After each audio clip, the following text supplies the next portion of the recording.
I think sex is the most fun. But next to sex, it's a great debate.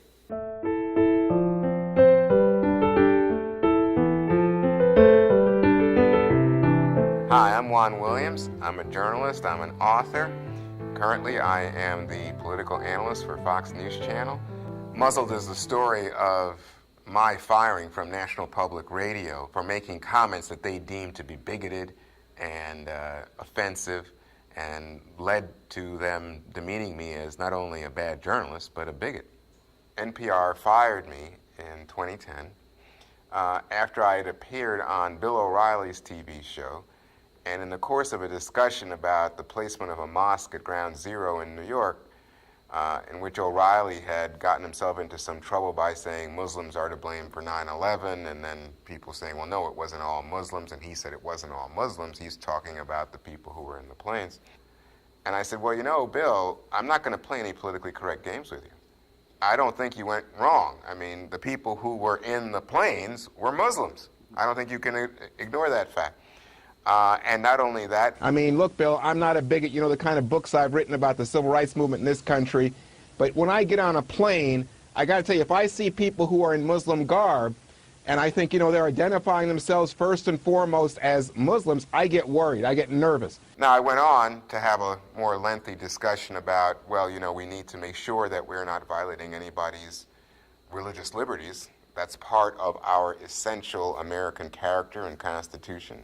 2 days later, NPR fired me, and in fact called me a bigot, and went on to demean me, the president of NPR saying that whatever I say should be between me and my psychiatrist, and the suggestion was I was a bad journalist who didn't know how to really string a couple words together, and I was offending people unnecessarily. Juan feels the way he feels. That is not for me to pass judgment on. That is really his feelings that he expressed on Fox News are really between him and his, you know, psychiatrist or his publicist, or take your pick. I mean, it's just an ugly, bigoted statement, and sadly, Juan Williams has taken a bat to all of the work he ever did around civil rights. I just really feel he has dishonored his legacy to that extent. There's so many layers to this, but the one that leaps out at you is, this man is crazy. This man is in need of psychiatric attention because he speaks so candidly and apparently thinks it's acceptable to the American people and to my audience at National Public Radio that he would tell people what he feels. And so it was taken in abstract, you know, removed from the larger context, the comment. It was not put in the full so that people could appreciate that this was part of a larger conversation and argument about how we view Muslims and whether or not you could locate a mosque at Ground Zero in New York. It was just taken in isolation and treated as Juan Williams making an offensive comment, and now it's also the basis of us being able to conclude that he's a nut.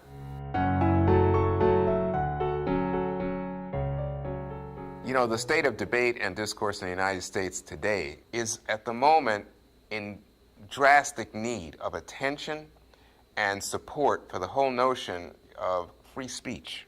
I am shocked sometimes at how much it's the case that people basically want to hear pre-existing opinions and attitudes confirmed, and how elites will tell people you can't say that you're a bad person for even thinking that, and you are to be marched off as if you were to go to a re-education camp in some other era in some awful communist country.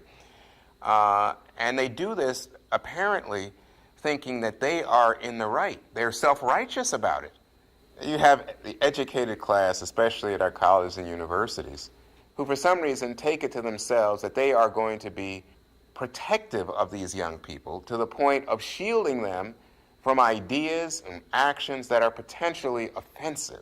Shouldn't young people, especially our very best and brightest who are in our colleges and universities, shouldn't they be the ones who are engaged in the most vigorous and dynamic exchange of ideas and testing out the flaws in their lines of thinking with each other and with their professors?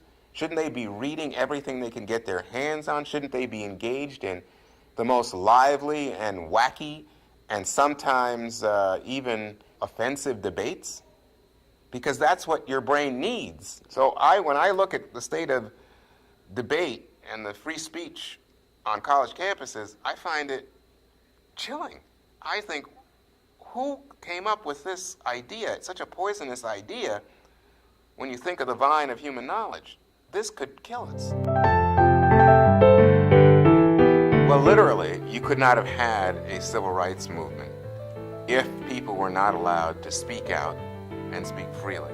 And there was all manner of attempts to shut down the civil rights movement by shutting down people who spoke in opposition to laws of segregation.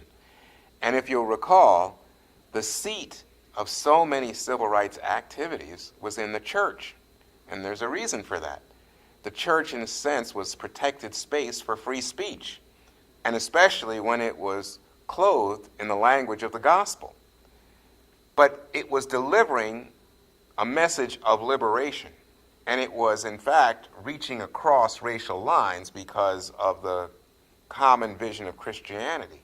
If you put it in those terms, you understand how critically important free speech is to every movement, because that story that I'm telling you about civil rights also attends to things like women's rights in this country, gay rights in this country. It attends to every movement for greater equality and fulfillment of the American dream. I think sex is the most fun. But next to sex, it's a great debate, because the back and forth, the exchanges, the moments of thrill, of insight, that take you away, you just think, aha, that's what having consciousness is about. And so the idea that we have come to be somehow inured or accustomed to not engaging in that level of debate, where we see it as discomforting or upsetting, to me is just nuts. It's like saying, I prefer not being alive. I prefer not thinking. I prefer not having the rush of wind in my face. Just crazy.